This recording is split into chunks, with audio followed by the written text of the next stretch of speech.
everybody. It's me, Liz Marie, and I'm filming video numero dos in the same outfit because this is the only way I'm going to get anything done. So if I sit down and do more than one video. I don't even know what I'm trying to say. I am going to share the books I read in the month of August. I'm going to pull up my Goodreads and I'm just going to tell you what I read. And then, before the month of October is out, I am definitely going to do my September reads. So let's get right into this video. First book I read for August was A Canticle for Lebowitz. This was a recommendation from a friend. Walter M. Miller Jr. is the author. It has a 3.98 rating on Goodreads. I did not read it because I am horrible and did not update my app. Okay, what do I rate this? I'm gonna give it a 3 for now. I'm gonna read the synopsis. In a nightmarish, ruined world slowly awakening to the light after sleeping in darkness, the infant rediscoveries of science are secretly nourished by cloistered monks dedicated to the study and preservation of the relics and writings of the blessed Saint Isaac Lebowitz. From here, the story spans centuries of ignorance, violence, and barbarism, viewing through a sharp, satirical eye and the relentless progression of a human race damned by its inherent humanness to celebrate its grand foibles and repeat its grievous mistakes. So it starts with a monk. I forgot exactly. Was it repent? Was like a repent task he was doing? I don't know. He was in the desert, trying to survive in the desert. Had a fire going, and then he sees this old man walking with a stick. And he's like a really grumpy old man, and he's just like walking, and then he's sitting down to rest. He speaks with this old man, and then the old man goes to leave, and I think he leaves a mark on this rock, this wall of rocks. The monk goes, and he finds the mark, and he opens it, and it's like a big hole into this cavern. He's like, oh my God, what's down here? He goes to explore it, and he finds, papers and other things and skeletons, and it's like, oh my God, this proves the existence of Saint Lebowitz. And then the book unfolds from there. I'm not explaining it very well, but it centers around these monks who are preserving these relics from the past, because that basically the world, we're living in a post-apocalyptic world, and they're rediscovering things and taking like past records to further their science. But then, as the synopsis says, human race damned by its inherent humanness to re-celebrate its grand foibles and repeat its grievous mistakes. So it's just like a fun story, like a historical novel, exploring a post-apocalyptic world, rediscovering things from the past and reinterpreting those into the future, whether it's right or wrong, kind of thing. So I think I'll stick with the 3 stars. I did enjoy it overall. The second book I read is Midnight in Everwood by Maria Kuzniar. Has a 3.60 on Goodreads. And I'm giving it 3 stars. It's a sort of retelling of The Nutcracker. I thought I would enjoy this book a lot more than I did. But I'm going to read you guys a synopsis. There's nothing Marietta Stell loves more than ballet. But after Christmas, her dreams will be over as she is obligated to take her place in Edwardian society. While she is chafing against such suffocating traditions, a mysterious man purchases the neighboring townhouse. Dr. Drosselmeyer is a charming but calculating figure who wins over the rest of the Stell family with his enchanting toys and wondrous mechanisms. When Drosselmeyer constructs an elaborate set for Marietta's final ballet performance, she discovers it carries a magic all of its own. On the stroke of midnight on Christmas Eve, she is transported to a snowy forest, where she encounters danger at every turn: ice giants, shadow goblins, and the shrieking mist all lurk amidst the firs and frozen waterfalls and ice cliffs. After being rescued by the butterscotch-eyed captain of the King's Guard, she is escorted to the frozen sugar palace. At once, Marietta is enchanted by this glittering world of glamorous gowns, gingerbread houses, miniature reindeer, and the most delicious confectionery. But all is not as it seems and Marietta is soon trapped in the sumptuous palace by the sadistic King Bellum, who claims her as his own. She is confined to a gilded prison with his other pets, Dilara, whose words are as sharp as her teeth, and Prolipata, a princess from another land. Marietta must forge an alliance with the two women to carve a way free from this sugar-coated but treacherous world and back home to follow her dreams. So yeah, it takes place with like the Nutcracker world and atmosphere, which I enjoyed a lot, and I love the Nutcracker. Like that's one of the movies, specific animated movies. I also like the Barbie Nutcracker from when I was a kid, but yeah, I love the Nutcracker. So I really wanted to enjoy this more, but I gave it a 3 star. I mean, I still enjoyed it. I got it 3 stars. I just didn't enjoy it as much as I thought it was going to be. I had high expectations because I love the Nutcracker, which was my bias going in. So yeah, maybe I would have, like, it's definitely a great read for the winter Christmassy time. Like maybe I would reread it for that because it just has the atmosphere for it, obviously. Next book I read is Magnolia Parks by Jessa Hastings. It has a 3.86 on Goodreads. I gave it 4 stars. I enjoyed this book immensely, and I want to read the other 3 books. I was going to buy the original indie covers, but I think I'm just going to read these and just not own them because the new covers that they have, because there's more books coming out in the series, and the covers they have for these are so ugly. I don't know what the publisher was thinking when they decided, like, yep, these are the covers for the book. It doesn't make me want to pick them up. It just doesn't. I hate them. They look so ugly. I mean, the indie covers don't quite match the story either, but I prefer them to what they did to it. I just don't like it. So here's the synopsis. She is a beautiful, affluent, self-involved, and mildly neurotic London socialite. He is Britain's most photographed bad boy, Lothario, who broke her heart. But Magnolia Parks and B.J. Ballantyne are meant to be, and everyone knows it. They're in the stars, just suspended in a strange kind of love that looks like hurting each other a lot of the time. She dates other people to keep him at bay. He sleeps with other girls to get back at her for it. But at the end of every sad endeavor to get over one another, it's still each other they crawl back to. But their dysfunction is catching up with them, pulling at their seams and fraying the world they've built. A world where neither has to ever let the other go completely. As the cracks start to show and secrets begin to surface, Magnolia and BJ are finally forced to face the formidable question they've been avoiding all their lives. How many loves do you really get in a lifetime? I feel like sometimes I talk faster than my brain can keep up, and then I stumble over my words. But anyways, I really enjoyed this book. I'm going to say the love in this book is very, very toxic. Like, it's not a healthy relationship at all. But it's a work of fiction.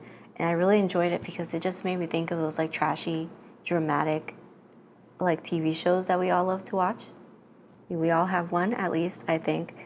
And it felt like a drama, like a soap opera. Like, you would just, like, turn on the TV every week and, like, get updated on and just be like, oh, my God, I can't believe they did that. And he's like, I can't believe that's happening. I just loved it. It would make a great, like, TV show, I think, because of all the drama in it. Definitely not a healthy relationship. Do not model your relationship off of Magnolia and BJ.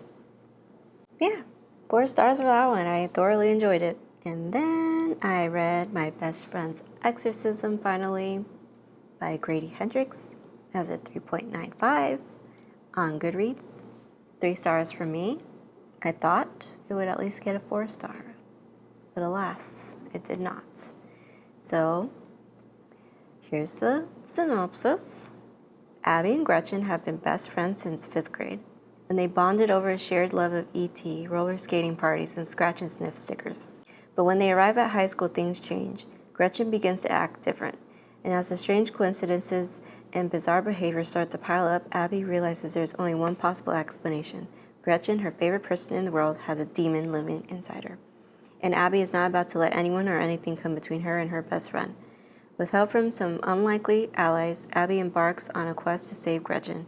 But is their friendship powerful enough to beat the devil? I loved how campy this book is. It's like a horror comedy. which is what I get a lot from Grady Hendrix, is that I go into it expecting like comedy and horror together, which I actually really love because it's like slightly satirical. And looking back, I really did enjoy it. I don't know, maybe a 3.5. But yeah, she's like hanging out with Gretchen and these two other girls from high school. I forgot the other girls' names, but they're on the boat of one of the friends. She's like rich, so they have a boat, and they're at her house having a sleepover. They're on the boat. They get off the boat. I think they tried to take acid for the first time because they wanted to know what it felt like. So they were doing that. They got off the boat. Nothing happens. And then all of a sudden, I don't remember exactly what happened, but Gretchen decides to go into the forest near the house, and then they can't find her. And it takes all night. And then finally, is it Abigail? I know I just read the synopsis, but my brain... Yeah, Abby. Abigail finally finds this like abandoned shack in the forest, and she is completely creeped out. Like she sees something inside, or she thinks she sees something inside, and then she completely freaks out, and I believe she ran from it. But then that's where they found Gretchen, completely naked. Oh, that's what happened. They went to go skinny dipping, I think. And then for some reason, Gretchen just kept swimming, and then she got out of the bank on the opposite side of the lake and just went into the forest, and then they went after her looking for her. But it spent all night. She spent all night practically naked in the wood. And then, some freaky stuff happened in that shack, and then the events ensue, and she's like, oh my gosh, my friend is possessed by a demon, and I need to exorcise her even though no one else believes me. I believe Amazon made it into a movie. I was going to watch it, but I'm kind of worried it's not going to be very good. It could be a very good movie, like a fun, campy horror movie, and I would love it if it was done well. I might give it a chance and watch it. But yeah, that was my best friend's exorcism. The way the exorcism happens at the end was like my favorite scene. It was completely ridiculous. I completely loved that scene. And then there was another scene that I completely hated. So, next book I read was Vengeful, the second book in the duology Villains from B.E. Schwab. It has a rating of 4.17. I gave it 3 stars. I absolutely loved the first book, Vicious, I believe. Yeah, Vicious. I don't know what it was about this one. It didn't give me what I wanted or expected. Like, there was introduction of new characters, which I didn't mind, but part of me did mind. But it moved the story along, so it's not like they were pointless characters. I don't know, maybe upon reread, I would enjoy it more. But I preferred the first book. Yeah, I preferred the first book. I think I just had too high of expectations going into this book because I loved the first one so much. Victor Vale and Eli Ever, Sydney and Serena Clark. Great partnerships now soured on the vine. But Marcella Riggins needs no one. Flushed from her brush with death, she's finally gained the control she's always sought, and will use her newfound power to bring the city of Merit to its knees. She'll do whatever it takes, collecting her own sidekicks and leveraging the 2 most infamous EOs, Victor Vale and Eli Ever, against each other. With Marcella's rise, new enmities create opportunity, and the stage of Merit City will once again be set for a final terrible reckoning. The new character is Marcella. Her whole story arc, I really did like. I don't know what it was about reading the second book that I didn't enjoy as much. I just honestly don't know. Yeah, she's married to like a mobster who tries to kill her like within the first chapter, I think. First or second chapter. He tries to kill her. He thinks he killed her. She ends up in the hospital. She's revived, and then she becomes an EO. I'm not going to spoil what her power is, but her power, I think, is really interesting and cool. Like it's scary if someone was to have her power. Like, I know that like Eli can like heal himself and he can't die, and like Victor can like mess with like your nervous system and pain and stuff. But I don't know, Marcella's power, that's scary. Maybe I'll reread it. I definitely would reread the first one, so it's a duology, they go together. I'll reread both. Then I read The Icosar Falcon by K.S. Villoso. It has a 4.06 on Goodreads. I gave it a 4 star. The stunning sequel of The Wolf of Oren-Yaro, where the queen of a divided land struggles to unite her people. Even if they despise her, K.S. Veloso is a powerful new voice in fantasy. The spiral to madness begins with a single push. Abandoned by her people, Queen Talion's quest takes her turn for the worse as she stumbles upon a plot deeper and more sinister than she could have ever imagined. One that will displace her king and see her son dead. The road home beckons, strewn with a tangled web of deceit and impossible horrors that unearth the nation's true troubles. Creatures from the dark, mad dragons, and men with hearts hungry for power. To save her land, Talion must confront the myths others have built around her. Warlord Yeshin's daughter, symbol of peace, warrior and the queen, and everything she could never be. The price of failure is steep, her friends are few, and a nation carved by murder can only be destined for war.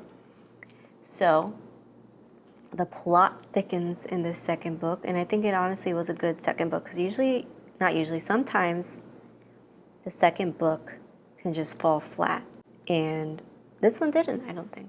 The plot thickens, there's layer upon layer upon layer of more deceit and, disguised plans that she didn't know about. Like, she's learning more about what her father actually left behind as his legacy, and uncovering all these secrets of even her home, Oren-Yaro. Keen is still in it, my favorite character, obviously. I love him. Him and Talion, love them. Love the relationship. Like, there's a whole plot of her. She was supposed to marry one of the princes from the other kingdom across the land where she was at. Instead of, what was his name, Rai? I can't remember his name. Her actual husband that she ended up marrying.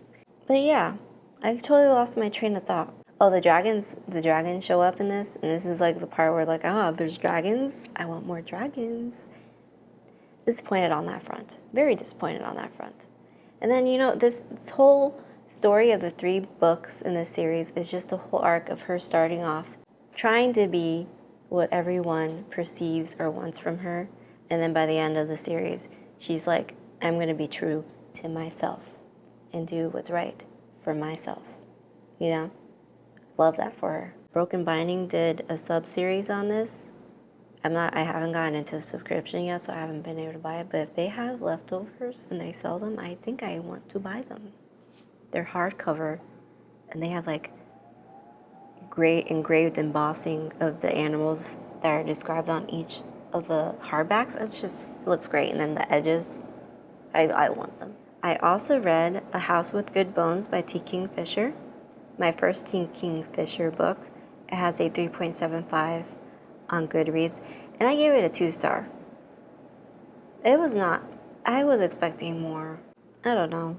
I was a little disappointed. But again, I had certain expectations going in, and then that just ruined it for me. A haunting Southern Gothic from an award-winning master of suspense, A House with Good Bones explores the dark, twisted roots lurking just beneath the veneer of a perfect home and family. Mom seems off, her brother's word echo in Sam Montgomery's ear as she turns into the quiet North Carolina street where their mother lives alone. She brushes the thought away as she climbs the front steps. Sam's excited for this rare extended visit and looking forward to the nights with just the 2 of them, drinking boxed wine, watching murder mystery shows, and guessing who the killer is long before the characters figure it out. But stepping aside, she quickly realizes the home isn't what it used to be. Gone is the warm, cluttered charm her mom is known for, and now the walls are painted a sterile white. Her mom jumps at the smallest noises and looks over her shoulder even when she's the only person in the room. And when Sam steps out to clear her head, she finds a jar of teeth hidden beneath the magazine-worthy rose bushes, and vultures are circling the garden from above. To find out what's got her mom so frightened in her own home, Sam will go digging for the truth. But some secrets are better left buried. So, looking back on it, the whole concept and story I like. It should have been at least a 3-star book. I don't know, there's just something about the writing and the characterization that I didn't enjoy. Sam is her name, right? Sam? There was just something about her characterization I did not like, and I don't know what it is. She's a snarky woman. I love that about her. But I don't know. The way that there's something about the writing in this book that I didn't like. And I know T. Kingfisher's, each of her books can be different from each other, so I'm willing to give her another shot. I already did, actually. And I think that one's in September's reads. But that one fared better compared to this one, but yeah. I read the synopsis and I thought it was going to be really good, and I love Gothic. It didn't do it for me. Another book that I read in the month of, not August. August? Yeah, August. My brain, I'm lost for a second, was The House Across the Lake by Riley Sager. It has a 3.59 on Goodreads. I gave it a 3-star.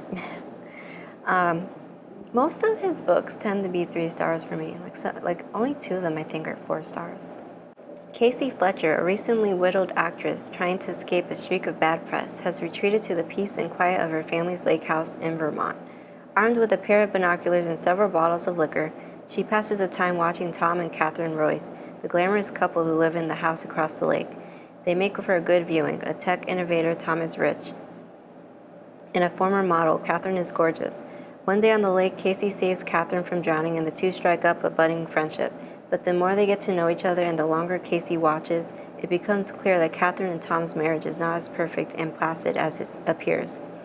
When Catherine suddenly vanishes, Casey becomes consumed with finding out what happened to her. In the process, she uncovers eerie, darker truths that turn a tale of voyeurism and suspicion into a story of guilt, obsession, how looks can be very deceiving. With this trademark blend of sharp characters, psychological suspense, and grasp-worthy surprises, Riley Sager's The House Across the Lake unveils more than one twist that will shock readers until the very last page. It wasn't that shocking or that twisty. Okay. I still enjoyed it. So, Casey, her husband died on the very lake that she is taking hiatus from all the flashing lights from. But to me it doesn't make sense. Why would you take a break where all the guilt and reminders are there from something so fresh? But apparently her mom made her go there. But I'm like, also, I would tell my mother, I'm not staying there until further notice. My husband died there. I don't want to stay there. No, thank you. But she stays there, which probably further makes her alcoholism worse. She's been drinking a lot, which is also why she ended up there, because she had a bad paparazzi stint where she got super drunk and then all over the papers. So she's like, your mom's like, you're going in hiding, no more publicity for you. So yeah, what better thing to do while being drunk on a lake house is use your binoculars to spy on your neighbors. And while she's doing that, she sees someone flailing in the water, and she's like, oh my gosh, is someone drowning? Jumps in immediately, swims. Or no, she takes her boat, and then she jumps in, swims to her, gets her up, and she's like, oh my gosh, she's dead. She brings her back. She's apparently not dead. I think she does what is it called? You know what I'm talking about, the thing you do to save lives. Apparently I won't be saving any, unfortunately, because I don't even... But besides the point, she brings Catherine back. They start a little friendship. She disappears, and then she's like, what the heck did your husband do to you? I'm going to use my binoculars and my drunken instincts to find out. And then you find out some things about how her husband really died. You want to know how that happened? I'm not going to give any spoilers. Read the book. I still really enjoyed the story. It was a fun thriller. Then I read the 3rd book for that K.S. Beloso series, The Dragon of Jinsayang, the 3rd book. It has a 4.29, which understandably, it is the best book in the series. The 3rd book, best book. Loved it. Has the most dragons appearance in it, though not as much as I want. I wish there was more dragons. I just want more dragons. Please give me recommendations for dragon fantasy books, please. Or movies. Fantasy movies. Dragons. Comments, please. I think I'm going to give the last book a 5-star. That was the best one. Let's see the synopsis. Queen Talion is finally home, but dangers she never imagined await her in the shadowed halls of her father's castle. War is on the horizon. Her son has been stolen from her. Her warlords despise her, and across the sea, a cursed prince threatens her nation with invasion in order to win her hand. Worst yet, her father's ancient secrets are dangerous enough to bring Jinsayang to ruin. Dark magic tears rifts in the sky, preparing to rain down madness, chaos, and the possibility of setting her nation aflame. Bearing the brunt of the past and uncertain about her future, Talion will need to decide between fleeing her shadows or embracing them before the whole world becomes an inferno. So, the plot in this one gets even more chaotic from the first and second one, because it's like increasingly things are unfolding and more secrets are being revealed and more lies coming out from the shadow, and like mind blown. Like, you grew up thinking one way, Queen Talion's like, this is not what I've been taught, you know? Like, this is not what I expected from my father. He spoke and held certain tenets, and then you find out he actually was dabbling in the magics, you know, with the mages and stuff and the dragons. But she already knew partly about the dragons because that's how all her brothers died. Like, she had 4 brothers, and they all died from dragons. Was it 3 brothers? 4. Well, either way, she had older brothers. So technically, she wasn't even supposed to be alive. He only had her because he's like, I have no legacy to leave behind, no child. He had a daughter, and then he tries to marry her off to that prince, the crazy prince from the other nation. Also, he grosses me out. If you read the story, you'll understand why he grosses me out. It's not only his mannerisms, the way he speaks to her, but like physically, he grosses me out. Like, there's something wrong with him. And it's due to magic. The magic in here is interesting. But yeah, dragons. I wish there were more dragons. Dragons are the best. But great book. You guys should read it. It's just all about a strong woman taking back her nation. Then I read volume 6 of One Piece. 4 stars as always. I forgot to give you the rating. It's 4.45 on Goodreads. A lot of people love One Piece. If you haven't started reading it, I suggest you start reading it. It's very easy to read. It's manga. It's basically a comic book. Japanese comic books about pirates. Pirates are always fun. Luffy, good time. Zoro, awesome. Sanji, hilarious. Nami, also kind of hilarious. And, Usopp. Usopp's great. So, great set of characters. Plus all the other ones that get added along the way. And the enemies sometimes ludicrous and ridiculous. Hilarious. Great. Let's see what the plot is for this one. Luffy's pirates thought they were just stopping in for a quick bite, but now Luffy's been made a busboy on Barati, the ocean-going restaurant, and it turns out some of the worst-mannered pirates on the Grand Line are just dying for a meal. Always one to look on the bright side, Luffy sets his sights on Sanji. Sanji hasn't even joined the crew yet. I'm talking ahead. Luffy sets his sight on Sanji, the smart-talking, skirt-chasing assistant chef on the Barati. As the merry goes, new cook. But it'll take more than a vicious pirate battle and a little sweet-talking from Nami to convince him to leave the Barati and join Luffy's team. His oath to feed any and all pirates in need keeps getting in the way. The question is, what do you do when the very same pirates you just fed now want to serve you up for dinner? So, yeah, remember this. Also, remember the anime episodes. A lot of fun. Fighting pirates. These pirate crew shows up. They came from the Grand Line, so they're on the verge of death from starvation because most of their crew members died from being on the Grand Line. Which the Grand Line, I forgot basically, it's where all the pirates go, and I think they're looking for the One Piece, which is supposed to be the greatest treasure, make you king of the pirates. So they did it. They barely survived the Grand Line. They're on the verge of death, starving. And then Sanji, heart of gold Sanji, he feeds them. And then you know what? They turn around and they're like, you know what? We're going to take this ship. This ship is now ours. And then the fighting ensues. I just read volume 7. They're still fighting them. And then a ridiculous foe shows up, and I'm just like, I'm happy this foe was made, but I'm happy he didn't take up most of the fighting because it would have gotten redundant. But great. Hilarious. Love it. And then the last book that I read for the month of August was a reread for me, and it's Ariel by Sylvia Plath. I love Sylvia Plath. If you haven't read her poetry, it's amazing. It's great. It might take a couple of rereads to really get some meaning from it because some of it can be quite abstract, but I love her imagery. Great. 4.26 on Goodreads. Give it 4-star. This is Sylvia Plath's famous collection as she intended it. When Sylvia Plath died, she not only left behind a prolific life, but also her unpublished literary masterpiece, Ariel. When her husband Ted Hughes first brought this collection to life, it garnered worldwide acclaim, though it wasn't the draft Sylvia had wanted her readers to see. This facsimile edition restores for the first time Plath's original manuscript, including handwritten notes, which I did enjoy. You can see the handwriting in the margins. And her own selection and arrangement of poems. This edition also includes in facsimile the complete working drafts of her poem Ariel, which provides a rare glimpse into the creative process of a beloved writer, which I also enjoyed that. Like it showed the different drafts and like what she changed and rearranged for that poem. Great. You guys should read Ariel or just anything from Sylvia Plath. Read The Bell Jar. I want to reread that. I need to buy it first, so I don't own it.